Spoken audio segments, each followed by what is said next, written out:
Hello' everyone, আজি আপোনালোকৰ ওচৰলৈ আলু কচুৰি এটা টেষ্টি ৰেচিপি লৈ আহিছোঁ আৰু লগতে আপোনালোক সকলোকে আকৌ এবাৰ আদৰণি জনাইছোঁ আছামিজ কিটচেন চেনেললৈ।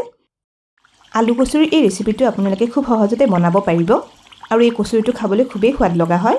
আশা কৰোঁ আপোনালোকে আজিৰ এই ৰেচিপিটো নিশ্চয় ভাল পাব। তেনেহ'লে ভিডিঅ'টো শেষলৈকে চাই থাকিব। কচুৰি বনাবলৈ মই ব্যৱহাৰ কৰা ইনগ্ৰিডিয়েণ্টছখিনি আপোনালোকে স্ক্ৰীনত দেখিবলৈ পাইছে। এয়া প্ৰথমতে এটা বাচনত 250 গ্ৰাম ময়দা লৈছোঁ। আপোনালোকে ইয়াতে ময়দাৰ সলনি আটা ব্যৱহাৰ কৰিবও পাৰে। আৰু এয়া অকণমান আজৱাইন হাতত লৈ লৈছোঁ। আজৱাইনখিনি হাতেৰে মোহাৰি অলপ গুড়ি কৰি লৈছোঁ।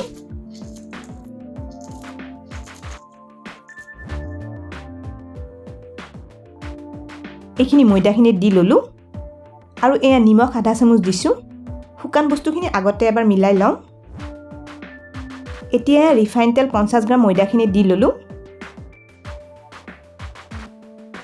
ময়দা আৰু তেলখিনি ভালদৰে মোহাৰি এবাৰ মিলাই লওঁ। চাব যাতে এইখিনি ভালদৰে মিহলি হৈ যায়।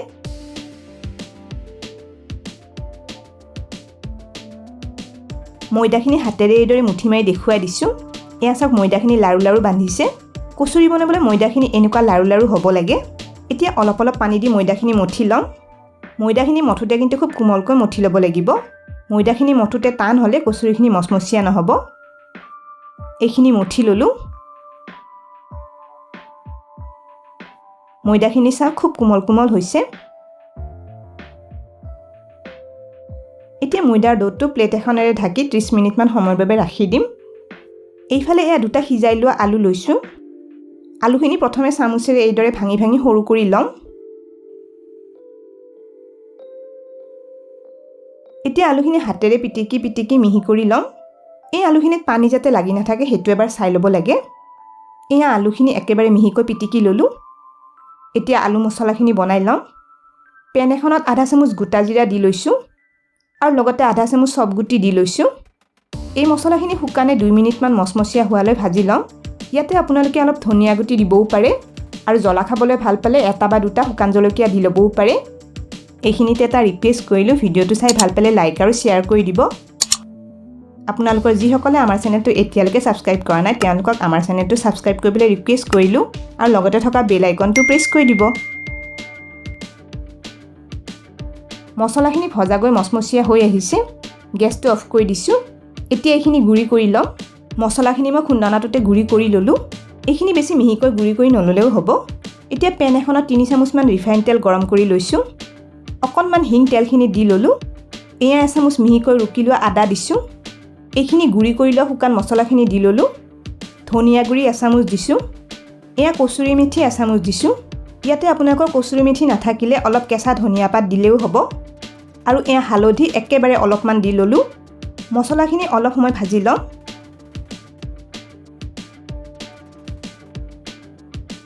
এতিয়া মছলাখিনিত বেচন এচামুচ দি লৈছোঁ। বেচনখিনি দি আৰু 2 মিনিটমান কম জুইত এইখিনি ভাজি লওঁ।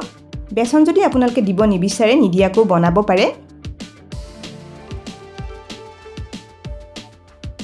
বেচনখিনি অলপ ভাজি লোৱাৰ পিছত এয়া পিটিকি লোৱা আলুখিনি দি ল'লোঁ। আলু আৰু মছলাখিনি এবাৰ মিলাই লওঁ। এতিয়া ইয়াতে আৰু অলপ বেলেগ মছলা মিলাই লওঁ। এয়া নিমখ সোৱাদ অনুসৰি দি ল'লোঁ। চাট মছলা আধা চামুচ দিছোঁ। গৰম মছলা আধা চামুচ দিলোঁ আৰু এয়া আধা চামুচমান জলকীয়া গুড়ি দিছোঁ। এটা মিহিকৈ কাটি লোৱা কেঁচা জলকীয়া দিছোঁ। এতিয়া মছলাখিনিৰ লগত আলুখিনি মিলাই ভালদৰে 2-3 মিনিটমান শুকানকৈ ভাজি লওঁ। চাট মছলা অলপ দিলে আলু মছলাখিনি ধুনীয়া টেঙা লাগিব। এয়া আলু মছলাখিনি আমাৰ ভজা হৈ গৈছে। এইখিনি হেতাৰে এইদৰে অলপ হেঁচি মিলাই লৈছোঁ। এতিয়া এইখিনি ঠাণ্ডা হ'বলৈ অলপ সময় ৰাখি দিম। এয়া 30 মিনিটমান হৈ গৈছে। ময়দাখিনিৰ পৰা ঢাকনিখন আঁতৰাই ল'লোঁ। ময়দাখিনি আৰু অকণমান মঠি লওঁ। এতিয়া ময়দাখিনিৰ পৰা অলপ সৰু চাইজৰ লাৰু কেইটামান বনাই লওঁ।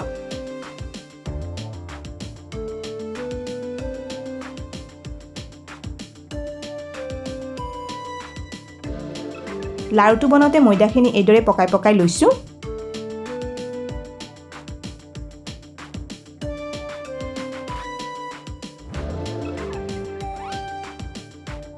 তাৰপিছত হাতেৰে হেঁচি অলপ চেপেটাকৈ বনাই লওঁ। আৰু এইফালে এইখিনি আলু মছলাখিনি আমাৰ ঠাণ্ডা হৈ গৈছে। এতিয়া কচুৰিকেইটা বনাই লওঁ। এয়া ময়দাৰ লাড়ু এটা লৈছোঁ। এতিয়া লাড়ুটো এইদৰে ঘূৰাই ঘূৰাই আঙুলিৰে প্ৰথমতে হেঁচি হেঁচি বহলাই লওঁ। এটা বাতিৰ দৰে লাড়ুটো প্ৰথমতে শ্বেপ দি লওঁ। এইদৰে কৰোঁতে মাজৰ অংশখিনি কিন্তু ডাঠ কৰি ৰাখিব লাগিব।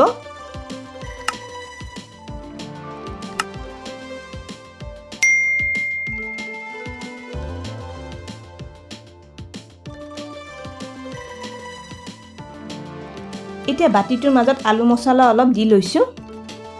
চামুচখনেৰে অলপ হেঁচি মছলাখিনি ভালদৰে বাতিটোৰ ভিতৰলৈ বহলাই দি লৈছোঁ।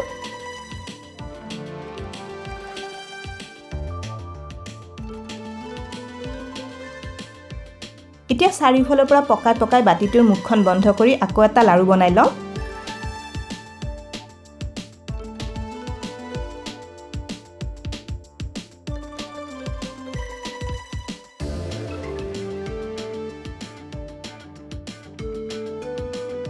এইদৰে কৰোঁতে চাওক লাড়ুটোৰ ওপৰৰ ফালে এইখিনি এক্সট্ৰা ময়দা ৰখি গৈছে। এইখিনি লাহেকৈ ছিঙি এৰুৱাই পেলাম। এতিয়া আঙুলিৰে হেঁচি হেঁচি লাড়ুটো আকৌ এবাৰ চেপেটা কৰি লওঁ।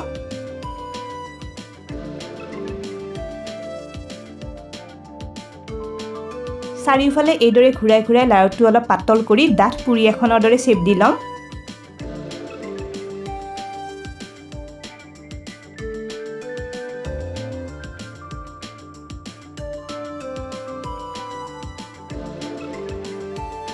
কচুৰিটো বনাওঁতে কিন্তু খুব বেছি পাতল কৰি ল'ব নালাগে, অলপ ডাঠকৈ বনাই ল'ব লাগিব।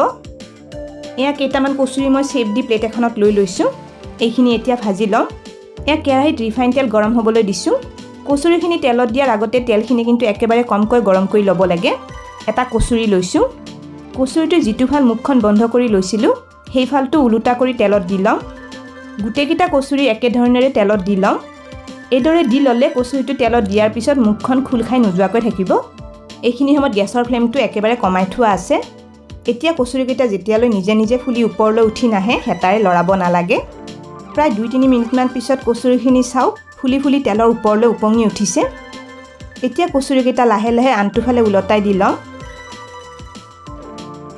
এনেকৈ 2 মিনিটৰ মূৰে মূৰে কচুৰিকেইটা ৰঙচুৱা হোৱালৈ দুইটা ফালে ওলটাই ওলটাই কম জুইত ভাজি ল'ব লাগিব।